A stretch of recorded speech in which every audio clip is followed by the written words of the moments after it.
Cindy qui va nous expliquer pourquoi elle a vécu une grossesse pas comme les autres et elle va également nous partager son accouchement par voie haute. Je vous laisse découvrir tout de suite son témoignage. Merci Cindy de me recevoir aujourd'hui pour De la rien. chaîne Maman Sacrée. Je vais te laisser te présenter et tu vas nous expliquer un petit peu comment s'est passée ta grossesse et ton accouchement par voie haute.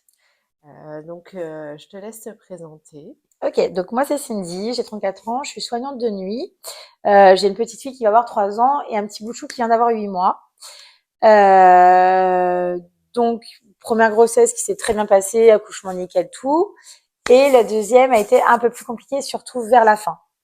Ah, qu'est-ce qui s'est passé pour que voilà, ta grossesse soit aussi compliquée sur la fin?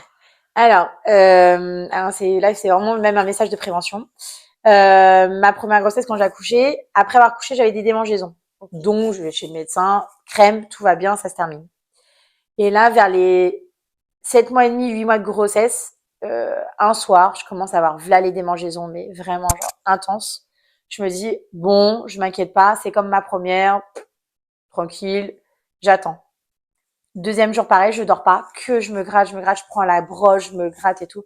Je me dis, bon, il m'avait donné une crème, je vais aller la chercher en parapharmacie, euh, le fameux La Roche-Posay, etc., qui est très bien et tout. Ça fait rien. Rien, mais vraiment rien. Et je devais aller, je devais me rendre dans un endroit à loin, enfin, plus de 4 heures et tout. Je devais taper un aller-retour. Et mon mari, il me dit, mais arrête de te gratter, arrête, t'as des puces, c'est pas possible. C'est pas possible et tout. Je dis, non, non, mais ça me gratte vraiment, ça, c'est intense, ça fait 3 jours, je dors plus. Et il me dit, mais t'as regardé, t'as des plaques et tout. Je lui dis, non, écoute, première grossesse, effectivement, Hmm. quand j'avais accouché, j'avais des plaques. Là, j'ai rien. Mais vraiment rien. Enfin, je crois que si je montre à un dermato, il va me dire, bah, c'est dans votre tête. Il me dit, mais là, tu fais quoi? Et il me voit prendre ma brosse, vraiment, j'en pouvais plus. Et du coup, je vais manger chez mes beaux-parents et elle me dit, bah tiens, je te donne un médicament pas controversé pour la grossesse, ça craint Oui, rien, mais un antidémangeaison, un peu style quand on a des allergies. d'accord. Je le prends 1 heure, 2 heures, 3 heures, aucun effet. Mais vraiment aucun effet. Je crois même que c'était encore pire. Et tu avais encore plus de Ah ouais, non mais démangeaisons. vraiment, c'était plus possible. Tout le monde Ouais. me voyait me gratter, on aurait dit j'avais des poux, c'est horrible. Du coup, mon mari me dit, ouais, c'est bon. On va aux urgences, t'es enceinte, c'est bon, t'as la fin de grossesse. C'est encore, enfin, t'es Hmm. fin de grossesse, mais pas encore pour accoucher. C'est bon, on y va. Donc, étant soignante, en plus, j'avais plus ou moins regardé les symptômes. Oui, Je me suis dit, il a pas tort, on va peut-être y aller. Donc, on y va. Et donc, tout de suite, je dis mes symptômes enfin, en urgence maternité. On me dit, bah écoutez, il y a ça, montrez-moi vos mains. Je montre mes mains, les paumes de main, ils voient je suis toute rouge. Il me dit, regardez mes pieds, je regarde mes pieds, j'étais toute rouge. Et c'est un des seuls symptômes qu'on peut avoir quand on attrape le cholestase. d'accord. Puisque j'ai été détectée avoir le cholestase gravisidique. Et du coup, je dis, mais c'est quoi ça? Mais de quoi elle me parle? Enfin, donc, ni une ni deux, des prises de sang, des bilans sanguins. Elle me fait tout de suite un monitoring. Je me dis, Hmm. ouais, il me fait flipper. C'est quoi le problème, quoi? Oh. Hmm. Et en gros, elle me dit, bah voilà, vous avez le cholestase. Je lui dis, mais c'est quoi? Et elle me dit, bah voilà, je vous explique. Donc, c'est le foie qui sécrète trop de visibilité biliaire, enfin, trop de liquide. Et au lieu que ça aille dans la bile, ça va dans le liquide amniotique. Et ça peut créer aussi des préclampsies. Et ça peut créer beaucoup de bébés mais très vraiment Prématuré. prématurés Ouais. et voire même des grosses complications pour l'accouchement, ou voire même aller jusqu'à un décès du fœtus. Donc là, moi, comme ça, soignante, mais comme ça, je me dis, ok, bon, oh, ok, donc hospitalisée. Voilà. Donc j'ai D'accord. été hospitalisée pendant à peu près 3 semaines. Comment du coup tu as vécu cette nouvelle en fait qui te tombe un petit peu comme Bah ça, ça, comme une bombe un petit peu, hein? ah bah c'est une bombe, hein. Hmm. Parce que moi, du coup, je quitte ma fille qui dort, qui fait une sieste, je me dis, bon, bah, à tout à l'heure, hein. Et au final, bim, pendant 3 semaines, t'es plus maître de toi. T'es plus le Hmm. maître du jeu. En fait, t'es hospitalisé et, bah, t'attends et tu pries pour que rien que se passe. Parce qu'il faut Bien savoir sûr. que, du coup, le cholestase, enfin, il faut avoir une surveillance plus. Mhm. Donc, j'avais 4 monitorings par jour, 6 heures du matin, à midi, à 16 heures ou à 16-18 heures et vers les 23 heures, minuit. D'accord. Donc, je peux te dire que le monitoring à la fin, j'en voulais plus. j'en avais marre d'entendre le cœur du bébé. Ça rassure, mais à un Bien moment sûr. donné, on n'en peut tellement plus parce que faut savoir que les monitorings, ils duraient entre une demi-heure et 1 heure à chaque fois, hein. Oui, donc c'est quand même des sessions assez Ah ouais, c'est longues. des grosses Ouais, sessions. Et puis même, on est en panique. bien Quand on sûr. entend le monitoring qui sonne, on se dit, ah bah ça y est, c'est bon, c'est mort. J'avais du coup des prises, des bilans sanguins. Par contre, ces bilans sanguins-là, ils étaient compliqués parce que c'était un autre hôpital qui devait les faire en urgence. D'accord. Parce que quand tu fais ce bilan sanguin-là, les résultats, ça met entre à peu près 1 semaine à arriver. Oui, donc il y a quand même un laps de C'est temps. trop long. Donc Ouais, du ouais. coup, moi, ils envoyaient toujours mes résultats dans un autre hôpital pour que ils avaient le labo spécial pour, en moyenne, entre 24 et 48 heures, on avait le résultat. Parce Ça que, soit plus rapide. Hein. ouais, parce que en fonction des résultats, c'est là où ils prenaient une décision si j'avais une surveillance encore plus approfondie, si on allait déclencher, si on allait, voilà, j'ai eu aussi au début un traitement en crème, j'avais de la bétadine, je raconte, de la La bépantène. bépantène. Voilà, Ouais. c'est tout. Ok. Mais du coup, c'est du stress, Oui, pendant 3 semaines, ça a que du été que stress. du stress, Ouais, avec de la surveillance plus, plus, oui, plus. Et ouais. à quel moment ils ont pu te laisser sortir? Et ben quand tu fais tes bilans sanguins, ils ont en fait, il faut savoir que tu peux descendre, mais le Oui, 3 jours après, tu peux exactement péter ton score et remonter. d'accord. Donc c'est pour ça qu'ils ont attendu. Et quand ils ont vu que en moyenne, pendant 2, 3 bilans sanguins, j'étais stable ou je descendais ou j'étais stable. Mm. En gros, ils m'ont dit bon, on voulait sortir, mais il y a toujours Ouais, l'épée, voilà, la monette sur la tête. Et en gros, j'étais quand même surveillée plus encore, même en dehors. C'est-à-dire ouais. que je voyais une sage-femme tous les 2 jours. Mm. Je devais aller 3 fois ou 4 fois par semaine à l'hôpital, passer des monitorings à l'hôpital. Tous les 2 jours, j'avais mes bilans sanguins à les faire à l'hôpital parce que c'était que à l'hôpital où j'étais Oui, qui pouvaient envoyer eux-mêmes dans un autre hôpital encore pour les résultats. Enfin, en fait, j'ai passé mes dernières semaines de grossesse et mois de grossesse à être en mode bon, ça y est, c'est bon, on en a marre, j'en ai marre, quoi. ouais, c'est plus stressant, c'est C'est plus pesant. anxiogène, Ouais. pesant. Oui. Ouais. Et une fois que tu es rentrée chez toi, est-ce que tu as pu te remettre un petit peu dans ta grossesse ou... Alors, tu te remets, mais vite, parce que tu te Mm. dis, bon, tout ce que j'ai à faire, je le fais maintenant. Ouais, En fait, comme le proverbe qui dit ne pas remettre à plus tard, bah là, c'est pas possible. bien sûr. Là, Mm. comme j'ai dit à mon mari, j'avais du sourcil, entre guillemets. J'ai dit à mon mari, parce que forcément, quand on est à l'hôpital, ils te disent, bon, bah, à tout moment, vous pouvez accoucher, Accoucher. on Mm. peut vous déclencher, Mm. ça peut même être pire, on peut même vous Mm. annoncer que, enfin bref, j'ose même pas imaginer, mais Bien sûr. parce que il y a énormément de mamans qui sont passées par là et horrible de dire, bon, bah voilà, là, on arrête parce que votre bébé, il est en train de souffrir, il va mourir, ou bref. Donc, du coup, forcément, quand c'est ton premier, tu organises tout, même à 5 mois de grossesse, mais quand c'est tes derniers, enfin, quand c'est ton deuxième, troisième, quatrième, tu fais tout à la fin.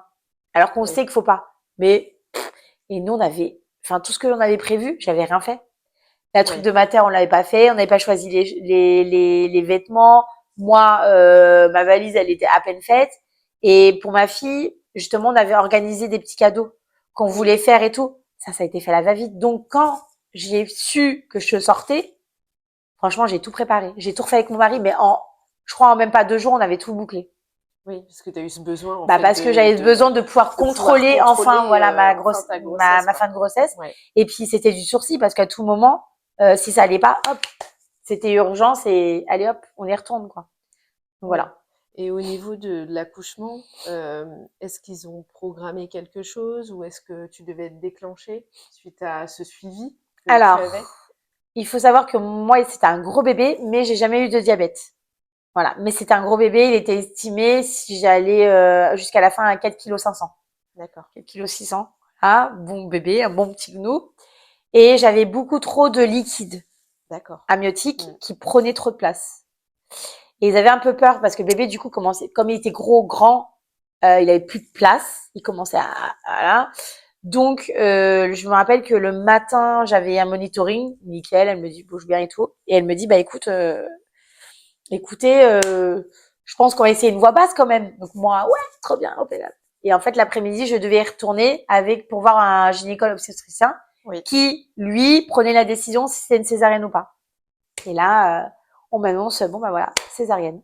Voilà, on vous annonce césarienne programmée. Là, on est mercredi, bah dimanche soir, vous venez. Et lundi matin, on vous fait une césarienne. Ok. Et comment tu as accueilli en fait cette nouvelle-là? Alors moi, alors je suis allée. Hein. Ouais. Alors j'ai chialé non pas parce que pour moi c'est pas un accouchement, parce que pour moi c'est un accouchement. Moi je suis très en phase sur ça. Ouais. C'est juste que j'ai eu une mauvaise expérience avec ma maman qui a eu une césarienne code rouge et qui s'est très très très très très mal passée, mais vraiment jusqu'à ce qu'on est quand même venu nous voir en nous demandant qui c'est qu'on devait sauver Ouais. entre mon frère et ma sœur et entre ma mère et mon frère. Donc du coup c'était plus genre marqué. C'est Oui. pas de l'expérience de la césarienne que genre oui je pleure parce que pour moi c'est pas un accouchement. Non non. Oui, bien sûr, c'est Voilà. parce qu'il y avait Il y un avait eu trauma un derrière. trauma derrière. Voilà. Mais donc c'était juste pour ça. Après pour moi j'accouchais. Bien Il y sûr. avait pas de problème On sur ça. accouche par voie haute. Voilà on a Ouais. juste on accouche par voie haute. Mais voilà. Mais j'accouchais. Donc c'est différent. J'ai vraiment Ouais. pris la nouvelle de plus de peur que d'être déçue. Voilà. C'est Oui. plus ça je Oui, pense. c'était plus la peur qui a pris le dessus Oui, que d'être que d'être déçue de me déçu dire de j'accouche voilà. pas à voix basse. Non, parce que j'avais déjà vécu entre guillemets aussi à ma voix basse avec ma première. Oui. Donc peut-être ça aussi. Mais donc j'ai eu les deux. Mais c'était plus dans le côté oui, je stressais énormément. Oui, il y a eu plus de stress. Et Plus puis, de stress, de peur, d'angoisse, de tout, oui, bien sûr. un bon cocktail quoi. Ok. Parle-moi un petit peu du coup de ton accouchement par voie haute. Voix haute, c'est important. Par voie haute. Et ben, je suis Donc, rentrée donc le dimanche soir, parce qu'il faut savoir qu'il y a certains hôpitaux où c'est pas comme ça, il y en a oui. Je suis rentrée le dimanche soir, donc tétanisée, hein, clairement. oui. Tétanisée, j'avais beau avoir les médicaments pour me tranquilliser, j'ai pas dormi de la nuit. 6 heures du matin, elles viennent me voir, donc j'avais vraiment une prise en charge adorable. Elles m'ont dit, vous inquiétez pas. Non, non, mais continuez, je veux une générale, je vous jure, je veux pas. Elles m'ont tout dit, ne la faites surtout pas en général, vous allez regretter. Mais non, je vous dis, je vais vraiment pas regretter, je vous jure. Je dis, je travaille dans le médical, je sais tout ce qui va se passer, je veux pas. Elle m'a dit, vous inquiétez pas, vous êtes tombé en plus sur un chirurgien. Franchement, top. Top. Une équipe top. Les anesthésistes top. Le salle de réveil top. Vous allez voir, c'est super. Je me suis dit, elles ont cru que je faisais Disneyland Paris. Ok. Je vais avoir Kinder Surprise, c'est quoi le truc là? Et effectivement, donc mon mari peut venir vite fait, il vient, il me dit arrête, je dis, comme ça. Le brancardier vient me chercher, je suis là comme ça tétanisée, je lui dis je peux pas marcher. Hein, donc il vient, il m'emmène au bloc et là on bloque crise de panique. Crise de panique, je dis c'est mort, on arrête, je peux pas, je veux pas. Je veux pas, on arrête tout. Je n'accouche pas, je m'en fous, il reste dans mon ventre, c'est mort. On met je sais pas, vous débrouillez, je veux pas. Et là, je tombe sur un anesthésiste qui me dit écoutez, franchement, si vous avez trop peur, on essaye une voix basse. Je lui dis, et là, je lui dis, et là, je prends conscience de me dire, mais en fait, t'es réglo avec ta césarienne. Pour toi, ça reste un accouchement. Bien Parce sûr. qu'il y a beaucoup de mamans, c'est ça le problème, c'est pour Oui. elles, césarienne est égal à pas accouchement. C'est complètement faux. Moi, je vous Tout le à dirai fait. après, j'ai passé le meilleur moment. Mais en fait, j'avais peur, c'est d'avoir mal. Oui. Et même, on va pas se mentir, on reste consciente. Vous Mhm. voyez, bon, bref, il y a des choses. Et en fait, l'équipe fait 90% du boulot. Oui. Si on tombe sur une bonne équipe, franchement, c'est nickel. Donc, adorable. Ils m'ont dit, écoute, Oui. on peut te mettre même de la musique, ce que tu veux. Ils m'ont mis 10 heures, ils m'ont mis toutes les musiques de Génial. maintenant. Oui. D'ailleurs, j'ai encore la musique de mon fils de maintenant, que je peux écouter. Alors, quand je l'écoute à la radio, forcément, vous me reconnaîtrez. Je chiale comme une madeleine. Et franchement, Voilà, ça t'a permis de te mettre en confiance aussi bah en d'avoir fait, tout ça, elles quoi. vous parlent, Ouais. elles vous mettent quand même un peu l'oxygène Ouais. si vous êtes quand même en panique quand même. Bien sûr. Et franchement, j'ai rien senti.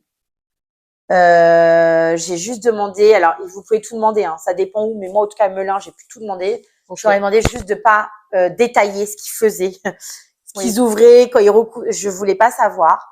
Et du coup, ayant la musique, bah j'entendais pas les instruments, donc ça m'a Oui, ça a permis, aidé. on me parlait. Et effectivement, comme ma Sacha m'avait dit, tu verras. Une fois, tu vas paniquer, mais une fois que tu vas entendre le bébé pleurer, je sais pas comment t'expliquer, c'est comme si on te faisait une massue, tout ton stress, tout ce que tu as subi va partir. Et là, tu vas être ça va être ça. Et c'est ce qui s'est passé. J'étais bien, mais j'avais chanté, bon, oui, tiens, c'est bizarre. Et là, à un moment donné, vous avez entendu le petit cri tout mignon. là. Moi, et je me suis dit, putain, ça y est, il est là, quoi. Ça y est, enfin, avec tout ce qu'on a eu, il est là, il s'est Il est battu. là. Il est là, il est en forme, ça y est, c'est bon, on a fini ce travail. Et en fait, je suis tombée sur des sages-femmes adorables qui m'ont Ouais. pris en photo, qui m'ont pris la vidéo où je vois Génial. ah ouais, non, mais où j'ai mon fils. Ah bon, on voit la sage-femme qui vient. Moi, je suis en train de chialer comme une madeleine. Oh, il est là, il est beau, il est bleu, mais il est beau. Enfin, bref. Et c'est votre Ouais, fils. mais C'est, voilà. c'est ton fils. Et et on puis, voit avec, alors on voit nature peinture, hein, décoiffé, les larmes, le chant derrière et tout. Mais franchement, j'ai la vidéo, the vidéo, vous pouvez voir sur les TikTok, les Instagram, tout, hein. c'est hyper Vraiment précieux. adorable. C'est super Ah bah précieux. celle-là, et franchement, j'ai des sages-femmes, elles m'ont bombardé de photos, de vidéos. J'ai cette super vidéo où il vient juste, quoi. Et on me le met comme ça. Et c'est plus beau. Alors que ma fille, où ça s'est très bien passé, j'ai pas eu ça. Pourtant, ça s'est très, très bien passé. J'ai pas eu autant d'émotions et autant d'intensité parce que je l'ai pas forcément eu tout de suite. Que là, on vous le met tout de suite pour vous rassurer parce que vous avez une césarienne. Peut-être aussi le fait que beaucoup de mamans pensent qu'on n'accouche pas. Donc peut-être que pour créer tout de suite ce lien-là. Oui. Et franchement, après, ça y est, quoi. J'étais, allez-y, recousez, faites ce que vous voulez, j'en ai rien à foutre. Mon fils, il est là, j'en ai rien à faire. Et j'ai 10 000 photos où elles ont même pris des photos avec le papa. J'ai toutes les photos que je n'ai pas eues avec ma première. Quelques-unes, mais pas aussi précis. Mais tu as eu beaucoup plus de choses, beaucoup plus de souvenirs. En fait, en ayant eu cette césarienne. Ah ouais, la césarienne, oui. Parce qu'elle était programmée. Hein, ouais, elle était programmée. Donc finalement, ça a permis de vivre ton accouchement. Je l'ai archi super bien vécu. Bien, ouais, franchement. Si ça serait à refaire, je ferais la même chose. Tu fais la même chose. Ah ouais, franchement, c'est... Je pense même que... Alors, le après est compliqué, attention, je dis pas. Mais au niveau douleur, à l'instant T, je parle, hein, pas après, l'instant T. L'instant T, vaut mieux ça que des fois une voix basse. Parce qu'à la voix basse, vous avez des contractions, vous avez mal, c'est long. Hein. La césarienne, des fois, vous avez même pas le temps d'avoir les contractions. Ça passe en 15 minutes, c'est fini, 20 minutes. Bon, c'est le après qui est beaucoup, beaucoup plus dur. Mais moi, parce que vraiment, comme je le dis, je le répète et je le dis à mes amis et aux futures mamans, je suis tombée sur une très bonne équipe. Oui, qui m'a fait, qui franchement m'a fait vivre une césarienne de Disneyland Paris. C'est ça, vraiment. Est-ce que tu avais fait un projet de naissance, du coup, en ayant pris en compte que tu pouvais avoir une césarienne? Je voulais juste pas entendre. Je voulais pas savoir ce qui se passait. Déroulement de on vous ouvre pas et pas souffrir. Après, tout ce qui était musique et tout ça, c'est vraiment les équipes. C'est l'équipe qui m'a proposé. C'est l'équipe qui a proposé. Franchement. Donc ça, c'est hyper précieux. Et puis, plein de bienveillance. Ouais. Puis en fait, elle chantait avec nous. Enfin, c'est génial. Quoi. C'est top. Franchement, c'est top. Alors, est-ce que tu peux nous expliquer comment s'est passé ton retour à la maison et donc les suites de la césarienne? De la césarienne. Comment ça se passe, en fait? Alors, je vais pas mentir, c'est douloureux. Le après est douloureux. Alors, c'est propre à chacun, mais généralement, on vous le dira, hein, ça reste douloureux. Je pense que quand c'est la deuxième césarienne ou la troisième, parce qu'il y a des mamans, c'est que des césariennes, hein, attention. Tout à fait. Ou on peut être en césarienne après accoucher en voix basse. Il n'y a pas de fatalité. Oui. Bon, moi, ils m'ont clairement dit que si j'en ferais, ça serait césarienne, mais bon. Et cholestase aussi. Aussi. Patience, c'est pas drôle. Il y a le packaging. Oui, du coup, en fait, le cholestase, faut savoir que j'ai une chance sur 2 de le revoir. Donc, plus ou moins tard ou plus ou moins tôt. Donc, bon, voilà. La suite au prochain épisode, au cas où, on verra. Mais, faut savoir que, donc, après, forcément, on retourne en chambre. Et, là, c'est compliqué. Ça fait mal. Franchement, ça fait très mal. Note 0 glamour, hein. Là, on oublie. Il y a plus de dignité, il y a plus de glamour. On est sans fil, sans tabou, on y va. Donc, on y va. Les mamans qui étaient là en PLS, oh, je mets des protections. Ah, mais là, vous mettez pas de protection. Vous mettez les culottes les plus confortables du monde, les habits de vos grands-parents, de je sais pas, le plus large du monde. Franchement, le no glamour, c'est le maître mot. C'est le maître mot. Pour la suite. Ne vous attendez pas à mettre des strings avec de la dentelle, ça n'existe pas. Là, vous oubliez, c'est vraiment. Vous avez les bas de contention parce que phlébite à gogo. Vous avez d'ailleurs des piqûres, ça qui est sympa aussi. Tous les jours à faire pendant un certain temps pour justement pas avoir de phlébite, etc. D'œdème, de phlébite. Ce qui est sympa, c'est qu'elle vous laisse des bonnes traces après. Ça, c'est sympa ça aussi. Ça fait 0 glamour. Ah ouais, ça fait pas très du bien. Pendant 2-3 jours où je pense que je me souviens même une anecdote. Donc je me lève, erreur de ma part avec mon mari. Oh vas-y lève-moi, je peux le faire. J'ai cru qu'on était en train de m'ouvrir le ventre. J'ai eu la peur de ma vie. J'ai dit à mon mari, tu appelles tout de suite les infirmières, je crois que je vais tomber. Donc tout de suite les infirmières nous engueulent. Oui, il faut pas, c'est avec nous. Trop tôt. Donc je me suis quand même levée le lendemain parce qu'ils vous disent, en fait, un conseil quand vous avez une césarienne, le plus tôt possible, c'est de vous lever. Ça fait extrêmement mal, plus ou moins en fonction des mamans qui ont vécu ou pas vécu. Mais honnêtement, il faut le faire parce que plus vous restez allongé et plus ça va être compliqué après pour vous. Moi, le lendemain, je m'occupais de mon fils qui faisait 4 kg 240. Voilà, je m'occupais de lui. Après, il y a certains hôpitaux, il faut savoir si on peut leur demander quand c'est des césariennes ou pas. Mais moi, césarienne, vous avez droit à normalement une nuit. D'accord. Alors, je conseille, ça dépend de quand vous avez accouché, mais moi, ils m'ont fait, vous voyez, je dis accoucher, hein. Voilà. Mais c'est super. Je dis accoucher. Moi, je dis pas césarienne, je dis accoucher. Parce qu'on pour accouche. moi, on accouche. Oui. Je vous le dis vraiment, oui. ça fait mal. Quand j'ai accouché, il était 11h11, hein, il est sorti. Et ben, il est resté le soir. C'était bien. Parce qu'on va pas se mentir, on a mal, on n'est pas bien, on culpabilise parce que, croyez pas que vous allez prendre votre enfant comme ça, puis pomper l'œuf. Non, c'est très dur. Donc, c'est pas mal quand papa peut prendre le relais. Je dis bien peu parce que des fois, ils dorment. Et là, on a envie de leur mettre, vous savez, un pistolet à poum, là, et leur dire, il faut que je t'en cul parce qu'on a mal aussi. Donc voilà, généralement, mais non, j'ai réussi à me lever. Oui. Bon, généralement, on reste entre 4 et 5 jours. Moi, je suis restée 5 jours parce que gros bébé, les suites et tout. Mais par contre, j'ai une anecdote où je me dis, tiens, au bout de 3-4 jours, tiens, je vais prendre les escaliers. Je jouais ma belle gosse en charentaise avec alors nos glamours, hein, la grosse culotte, le pantalon, les charentaises avec les bas de contention. Vous avez une gueule, je vous raconte même pas, vous êtes au bout de votre vie. Et j'étais avec une copine et tout. Et là, je me dis, je fais quoi? Je descends les escaliers ou je me dis, bon, allez. Alors, j'ai le droit à 2 choses. Une, il y a quelqu'un qui me dit, ça va, vous allez accoucher? Putain, ça se voit pas que j'ai pas accouché, connasse déjà, mais mon Dieu! Et ça se voit pas, tellement j'avais mal et tellement, je pense que ça se voyait. Et j'ai été doublée par 2 grands-parents. Voilà, de 90 ans avec une canne. Hein. Ils m'ont, mais je vous dis, un sprint, ils m'ont, et moi j'étais là, attendez, c'est horrible, vraiment.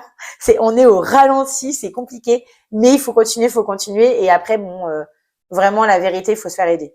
Faut pas avoir peur de demander de l'aide, parce que moi je l'ai vu, j'étais plus frustrée, surtout quand ma fille est venue à l'hôpital, à la mater, donc super moment. Mais première chose qu'elle m'a dit, c'est maman, tu peux me porter. Maman, elle était petite, 2 ans, donc maman porte pour voir son frère et j'ai dû lui dire non, je ne peux pas. Et alors là, c'est un déchirement parce que avec la première, j'étais là pour me faire love, nickel, j'ai 2 points de suture. Là, j'étais dans le glamour. Et là, vraiment, c'est là où c'est plus dur. On est quand même restreint. Même si j'ai essayé de le faire, oui, ça fait mal. Ouais, le corps, il nous le rappelle. Le corps rappelle. Donc honnêtement, pendant 2 semaines, 2 bonnes semaines, 3 semaines, honnêtement, faut se faire aider. Il faut pas hésiter à demander de l'aide. Ouais, il faut pas hésiter. Il y a pas de soit le conjoint, la famille, des copines, des collègues, je sais pas, des voisins, bref, des gens à qui de confiance, de pas dire voilà, est-ce que j'ai des courses, est-ce que tu peux m'aider. Moi ma fille, je lui ai expliqué. Donc voilà. Après, vous avez beaucoup de sages-femmes qui est là aussi. Moi, ma sage-femme, elle est nickel. Et j'ai eu de la chance, c'est que j'ai eu une très bonne césarienne. On la voit pas. Mes filles étaient résorbables à l'intérieur. Donc, j'ai pas eu de fil à enlever. J'ai pas eu d'agrafe, j'ai rien eu.